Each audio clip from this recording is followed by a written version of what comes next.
Hello everyone. So in this video I'll be talking about how to prepare for HPCL exam. So before starting this video, let me introduce myself. My name is Saurabh Kumar. I secured AIR 236 in gate 2021 and I have also qualified for Vizag Steel Management Trainee exam. So let's start this video. So यहाँ पर आप देख सकते हैं मैंने कुछ points लिख रखा है एचपीसीएल के बारे में कि एग्जाम का पैटर्न कैसा रहने वाला है। एचपीसीएल का जो सीबीटी पैटर्न का नोटिफिकेशन आ गया तो वो पैटर्न क्या रहने वाला है, मैंने उसके ऊपर कुछ पॉइंट्स लिख रखे हैं। जैसे एग्जाम का ड्यूरेशन 150 मिनट, टोटल मार्क्स 170, जिसमें general aptitude 85 marks and domain 85 marks. That means 50-50% दोनों का वेटेज है, डोमेन का और जनरल एप्टीट्यूड का। और मैंने यहाँ पर क्वेश्चन टाइम भी कैलकुलेट कर रखा है। अप्रॉक्स 52 सेकंड आ रहा है। एक क्वेश्चन के लिए आपको 52 सेकंड्स टाइम मिलेंगे, तो उसके अंदर आपको एक क्वेश्चन को क्रैक करना। तो सबसे पहले मैं बता देता हूं कि मैंने इस पैटर्न के ऊपर काफी एग्जाम लिखे, लाइक कोल इंडिया हो गया, फिर मैंने ये वाइजैक स्टील का लिखा है, उसका भी पैटर्न सेम ही था, जिसमें 100 मार्क्स के 2 सेक्शन थे। एक तो एप्टीट्यूड वाला, बस इसमें जीएस का पोर्शन नहीं है, बट उसमें जीएस भी था, और कोल इंडिया में भी यही पैटर्न था। उसके बाद एनएलसी का एग्जाम दिया। तो अब मैं कुछ इंपॉर्टेंट पॉइंट इसमें आपको बताता हूं कि कैसे करके आप मैक्सिमम स्कोर कर सकते हो इस एग्जाम में, चाहे आप किसी भी ब्रांच से हो, double E, mechanical, civil, IN, general aptitude सबके लिए सेम रहने वाला है, बस डोमेन सबके लिए डिफरेंट होगा। तो देखो, सबसे पहले टेक्निकल, अगर कोई बंदा गेट का प्रिपेयर कर रहा है या किसी भी एग्जाम की प्रिपेयर कर रहा है तो टेक्निकल बहुत ही बेसिक्स आते हैं, क्योंकि 52 सेकंड में आपको टेक्निकल बहुत ही बेसिक रहेगा, तो आप आराम से टेक्निकल कर लोगे। चाहे आप इलेक्ट्रिकल से हो, आपका बेसिक जो सब्जेक्ट है फंडामेंटल आपका अगर क्लियर है, आप इलेक्ट्रिकल ईसी या आईएन किसी ब्रांच से हो, जैसे आपका इलेक्ट्रिकल सर्किट, फिर आपका कंट्रोल सिस्टम, फिर आपका नेटवर्क थ्योरी, फिर आपका थोड़ा मशीन क्लियर है, थोड़ा पावर इलेक्ट्रॉनिक्स क्लियर है, थोड़ा आप पावर सिस्टम क्लियर है, तो आप आराम से टेक्निकल पेपर को अटेम्प्ट कर सकते हो। या आप मैकेनिकल से तो आपका जो भी सब्जेक्ट है, फ्लूइड हो गया, थर्मोडायनेमिक्स हो गया, जो भी आपका मेन सब्जेक्ट है, तो थोड़ा आपका बेसिक अगर अंडरस्टैंडिंग क्लियर है तो टेक्निकल आराम से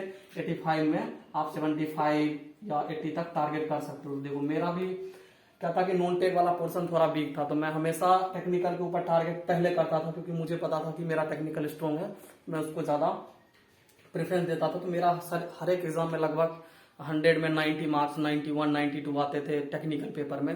तो नॉन टेक में फिर मेरे लिए थोड़ा सा ये रहता था कि चलो थोड़ा मेरा वीक है, तो अगर थोड़ा कम भी आएगा तो सिलेक्शन होने का चांसेस रहता है।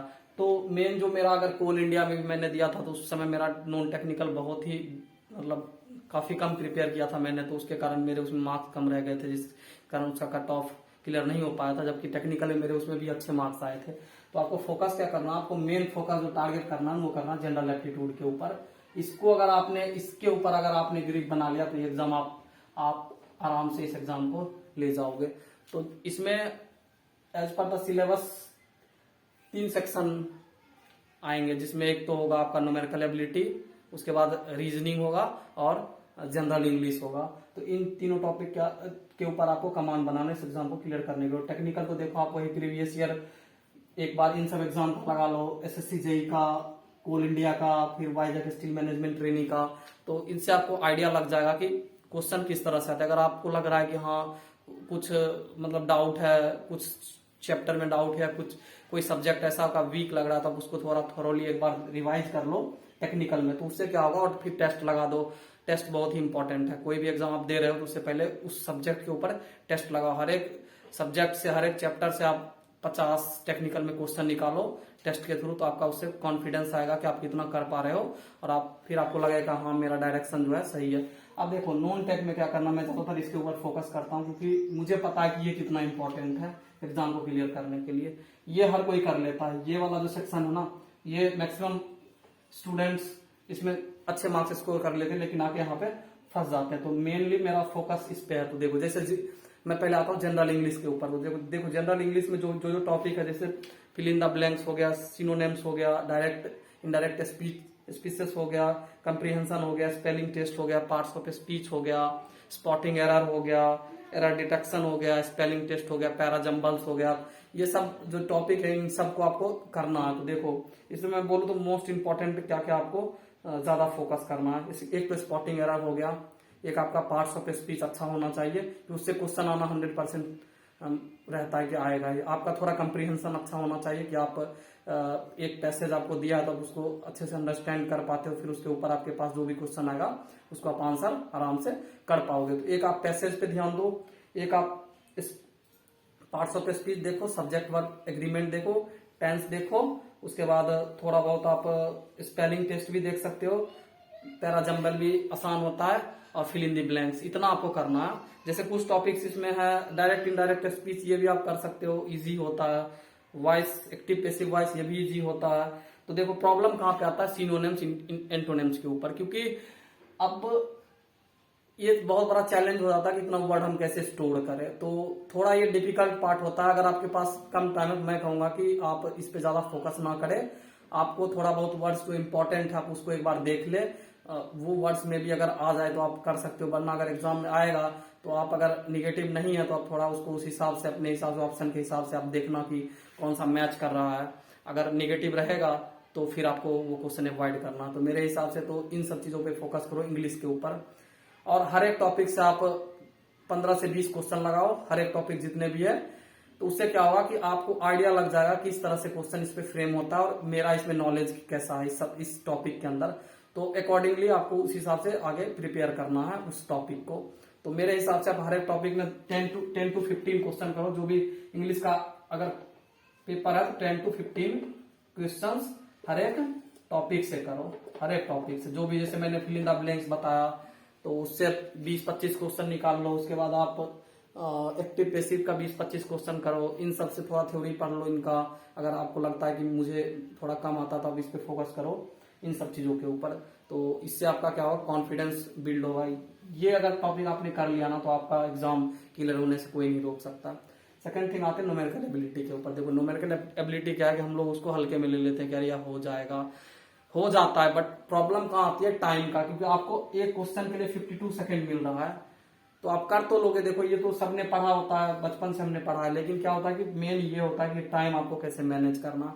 इसका मैं सिंपल फंडा बताता हूँ। देखो सबसे पहले तो आपको पता है हर सब्जेक्ट टॉपिक का नॉलेज है कि टाइम एंड वर्क क्या है, टाइम एंड डिस्टेंस क्या है, पाइप एंड पिस्टन क्या है। इस तरह से आपको नॉलेज है हर चीज का। हर एक टॉपिक से ना 15-20 क्वेश्चन लगाओ और कोशिश करो कि आप 50 सेकंड के अंदर हर एक क्वेश्चन को क्रैक करो टेस्ट सीरीज के अंदर। इससे ज्यादा आपको टाइम देना ही नहीं है। हर हाल में आपको हर एक टॉपिक के ऊपर यही करना है कि हर टॉपिक में आप इतना टाइम दो एक क्वेश्चन को क्रैक करने के लिए। अगर नहीं बन रहा उस समय छोड़ दो, आगे बढ़ जाओ, दूसरे क्वेश्चन पे मूव करो और उसको देखो, थोड़ा प्रैक्टिस करो ज्यादा। ये क्या है कि ये मेन चीज होता है प्रैक्टिस का। अगर आपका प्रैक्टिस अच्छा है तो आप कर लोगे। क्योंकि मेरा भी जो न्यूमेरिकल एबिलिटी था बहुत ही मतलब अच्छा नहीं था। कॉलेज के टाइम से ही थोड़ा प्रॉब्लम मुझे रहता था। फिर मैंने ये स्ट्रेटेजी अपनाया था कि हर टॉपिक को थोड़ा पढ़ा, मैंने उस पर काफी टेस्ट लगाए और हर एक टॉपिक से मैंने 50 क्वेश्चन किया। उससे क्या हुआ, मेरा कॉन्फिडेंस बिल्ड होने लगा, हर टॉपिक के बारे में आइडिया होने लगा, कैसे कैसे क्वेश्चन फ्रेम होते हैं, किस तरह से मुझे मैनेज करना है। तो मैं धीरे धीरे करके उसको कर पाया था। थोड़ा इम्प्रूवमेंट मैंने लाया अपने इस सेक्शन के अंदर, जिससे मेरा ये एग्जाम क्लियर हुआ। क्योंकि इसमें तो 25 मार्क्स इस सेक्शन थे, एप्टीट्यूड से, रीजनिंग से, इंग्लिश से, जीएस से, तो थोड़ा डिफिकल्ट था मेरे लिए। फिर इसी तरह आप अगर रीजनिंग पे आओ तो देखो रीजनिंग में भी क्या है कि सिलेबस यही सब है। जैसे इसका मैं बता दूं, न्यूमेरिकल एबिलिटी में क्या क्या आता है, नंबर सिस्टम हो गया, पाइप एंड पिस्टन हो गया, पार्टनरशिप हो गया, उसके बाद आपका SIPI हो गया, सिंप्लीफिकेशन आ गया, टाइम डिस्टेंस एवरेज, ये सब बेसिक टॉपिक है, सबने पढ़ा होगा। बस आपको क्या करना है कि विद इन टाइम कैसे आप एक क्वेश्चन को क्रैक करते हो, ये आपको स्ट्रेटेजी अभी से डेवलप करना है। एग्जाम से पहले टेस्ट लगाओ जितना हो सके, टेस्ट से ही आपका ये चीज हैबिट आएगा कि हाँ आप कितना परफॉर्म कर पा रहे हो। मतलब आप अगर 20 क्वेश्चन का टेस्ट दे रहे हो तो आपका कितना % सही हो रहा है। आपको कम से कम मैं बताऊं तो 85 to 90% एक्यूरेसी आपको हर हाल में रखना है, तभी जाके आप एग्जाम में इससे थोड़ा कम कर पाओगे। एग्जाम का प्रेशर भी थोड़ा अलग होता है, तो मेरे हिसाब से आप 90+ एक्यूरेसी रखने का कोशिश करो इन सब में। उसके बाद मैं आता हूँ थर्ड टॉपिक है, वो है आपका रीजनिंग। तो देखो रीजनिंग क्या है कि रीजनिंग मेरे हिसाब से इन दोनों टॉपिक से इजी होता है। रीजनिंग में इतना टाइम कंज्यूमिंग नहीं होता। रीजनिंग इसमें कैलकुलेशंस ज्यादा होते हैं मैथ्स में, जो न्यूमेरिकल एबिलिटी है, बट रीजनिंग में कोई कैलकुलेशन नहीं है। आपको बस देखना, आपका थोड़ा माइंड का प्रोसेसिंग है ना वो फास्ट होना चाहिए। आपने देखा, बस आपका तुरंत प्रोसेस होना चाहिए, हाँ ये टॉपिक ऐसे है, ये ऐसे होता है, बस आप एक बार उसको प्रैक्टिस करो। मतलब मैं यही कहूंगा, जैसे पजल टेस्ट है, कोडिंग डिकोडिंग हो गया, नंबर सीरीज हो गया, इन सब के ऊपर आप क्वेश्चंस लगाओ, 20-25 क्वेश्चन हर एक टॉपिक से लगाओ। सिटिंग अरेंजमेंट हुआ, जैसे देखो सिटिंग अरेंजमेंट थोड़ा, मतलब मैं कहूँ तो इन सब में थोड़ा अच्छा इनका वो है, मतलब टफनेस लेवल इसका ठीक होता है। रीजनिंग में कोडिंग डिकोडिंग हो गया, सिटिंग अरेंजमेंट हो गया, तो ये थोड़ा अच्छा इनका वो रहता, लेवल रहता, तो आप इस पे थोड़ा फोकस ज्यादा करो। जैसे आपको एनालॉजी हो गया, इसमें कुछ नहीं, आपने देखा, आपको अगर पता है एनालॉजी के बारे में तो आप पूरा टिक मार के निकल जाओगे। आपको अगर नॉन वर्बल रीजनिंग आ गया, जैसे फिगर वाले आते हैं, या आपको मिरर इमेज आ गया, वाटर इमेज आ गया, उसमें कुछ भी नहीं, आपको देखना है, बस तुरंत करना। उसमें आपको विद इन 20 सेकेंड एक क्वेश्चन को करना, ताकि वो टाइम आपको बचे तो आप आगे जाके मैनेज कर सको। रीजनिंग में आपको यही करना है, 20 सेकेंड मैक्स हो गया, उससे ज्यादा आपको लेके नहीं जाना है। अब थोड़ा लगेगा टाइम किसमें, तो नंबर सीरीज में लगेगा, सिटिंग अरेंजमेंट में लगेगा, इन सब में लग सकता है, क्योंकि इसमें ये थोड़ा कैलकुलेटिव होता है। उसके बाद लॉजिकल सीक्वेंस हो गया, सिलोज्म हो गया, सिलोज्म भी मतलब ठीक है, इतना टफ नहीं आएगा इन सब पेपर में, क्योंकि टाइम के अकॉर्डिंग टाइम परमिट नहीं करेगा, तो आपको बस उसको भी प्रैक्टिस में लेना है। हर टॉपिक के ऊपर 20, 25, 30 क्वेश्चन निकालो अभी से ही, हर टॉपिक के ऊपर आराम से हो जाएगा। फिर वेन डायग्राम हो गया, उसको भी आप कर सकते हो आराम से, वो भी इजी होता है, तो इतना आसान है।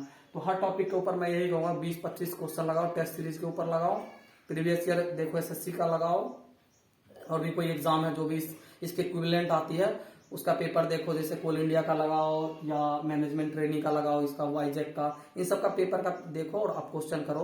20, 25, 30, 40 जितना हो सके क्वेश्चन पे फोकस करो। और मेन टाइम देखो कि टाइम में कितने टाइम में आप कर पा रहे हो, ये इंपॉर्टेंट है। टाइम आपको टाइम को आपको कंसिडरेशन में लेके चलना है, तो अब इस हिसाब से इस पार्ट को प्रिपेयर कर सकते हो।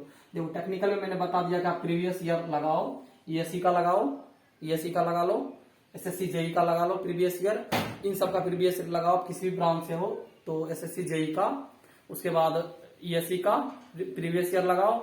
और भी कोई एग्जाम, जैसे आपका स्टेट लेवल का कोई एग्जाम आता है जो हर साल कंडक्ट होता है, जिसका टेक्निकल इसके इक्विवेलेंट आता है, इजी वन लाइनर टाइप का होता है, तो आप उस पेपर को आप प्रीफर करो। उसके बाद टेस्ट सीरीज लो, जो भी आपके पास टेस्ट सीरीज है, कोई भी टेक्स्ट बुक ले लो, या कोई भी टेस्ट सीरीज जो अच्छा आपको लगे, बहुत सारे टेस्ट सीरीज है मार्केट में, आप लो, उस पर ज्यादा फोकस करो, प्रैक्टिस करो, बस प्रैक्टिस करते जाओ, हर टॉपिक से हो जाएगा। मेरे को जो मेरा मेन जो मोटिव है इस चीज में वो है प्रैक्टिस।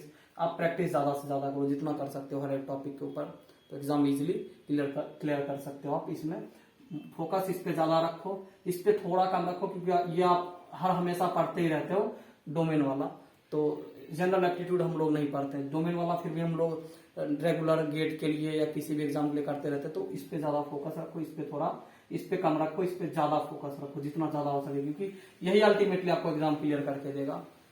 अकेला ये कुछ नहीं कर पाएगा, ये आप कर लोगे, मुझे पता है सब कर लेगा, लेकिन इसमें जाके फंस जाएगा। तो टारगेट इस पे रखो कि इस पे आप कितना कर सकते हो।